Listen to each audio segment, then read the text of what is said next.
what am I doing? Can I do this? If I get to just keep doing what I do, that's enough. Talk about not enoughness, right? Like that is more than enough. Kind of like 5 rhythms dance kind of thing at the front. And me and Jessica were like, this is kind of great. I must say, Andrew, as a lover of fashion, you were serving a lot of looks in this film. My favorite was the blue suit. Did you have a favorite? Thank you so much. Yeah, I mean, the blue suit was sharp. There was a lot of weirdly sharp looks for an evangelical Christian pastor. Hilariously, he was snappy. That's where a lot of the money went, was to that fine tailoring. Yeah, that was fun. That was fun because we got to go from, 50s, 60s, 70s. You know what I mean? Like we spanned the decades. It was incredibly fun in that way, all the way through to the 80s. So yeah, that was very, very cool. And challenging, of course, because there are just so many changes that go on throughout the years. But yeah, it was good fun, and Jessica had some great looks too. It was really enjoyable. You mentioned challenging, and you have said this was one of the most challenging roles for you yet. You must be so relieved with the outcome because everyone is just buzzing about it. Yeah, it's sweet. It's lovely, Jessica worked really, really hard and has been developing this for a long, long time. And for me, it was hard because the character is so in such pain inside and felt a kind of sense of emptiness and a sense of lostness that he was trying to escape all the time.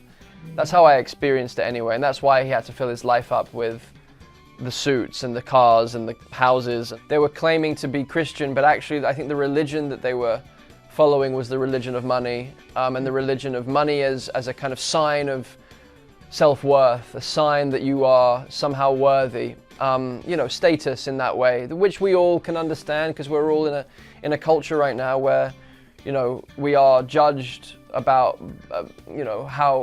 how kind of deserving we are based on the shoes we're wearing or the car we're driving or the restaurant we're at or the friends we have or all of that surface stuff that really ultimately is totally meaningless. And we know that somewhere deep down, but we are a culture of keeping up with the Joneses. And, it makes me think of reality television. And actually these two people were the first reality TV show family. There's a direct link between them and the Kardashians and the things that they're selling, It's keeping up with the Joneses and you're always wanting more. It's never enough. Yeah, I think that's the culture we're in. We are kind of led to believe that we aren't enough, that we will never be enough, and that we will never have enough.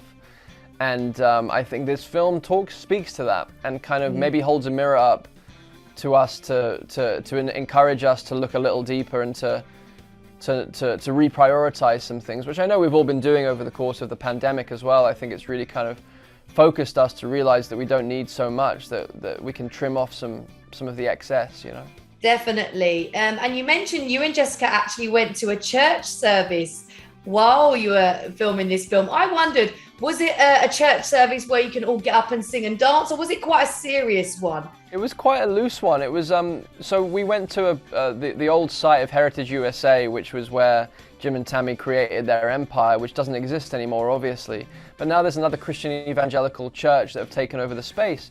But it was kind of like hippy-dippy. It was kind of funny. It was there was like a kind of shoegaze kind of rock music playing at the but in this like band in their mid-20s, like tatted up and like earrings and piercings, and the sweet Christian rock music, shoegazy kind of rock music. And then there were these two older ladies at the front who had these like butterfly kind of kites, flags, that they were doing this kind of like 5 rhythms dance kind of thing at the front. And me and Jessica were like, this is kind of great. I want to go to this church. Sounds like fun. I want to go there. That sounds amazing. Nice. You are one of the front runners to earn an Oscar nomination for Tick, Tick, Boom, which is just, everyone is talking about that film. What would it mean, Andrew, for you to even be nominated, let alone win an Oscar? Immediately when you ask that question, I think about when I was in drama school and I was in Swiss Cottage at the Central School of Speech and Drama from the age of 17 to 20, just thinking, what am I doing? Can I do this? Do I have any talent here? I know I love it, and I know I'm going to be happy if I can make theatre in a small black box with 5 people in the audience for the rest of my life. If I can just do that for the rest of my life, I'm going to be fine, and I'll have a joyous life. So then you add in the fact that I get to make films, and not only I get to make films, but I get to make films about stories like the story of Jonathan Larson, and I get to play characters like Jonathan Larson that are just so inspiring to me. And I get to honor this person in playing him, or try to. And then on top of that, you have people that like the film. And on top of that, you have people talking about awards. So it becomes a little like I have to like shut down because it's too much. You know what, Andrew? You have worked flipping hard over the years. So it's about time someone paid you your dues, gave you your flowers. It's your time, Andrew. Let's be real about this. Come on. I honestly, man, I feel, and this isn't me being just like whatever. I really mean this. Like, if I get to just keep doing what I do, that's enough.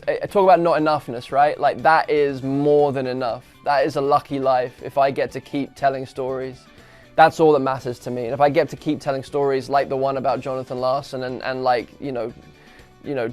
Tammy Faye Baker, like that's enough. That's really, really enough.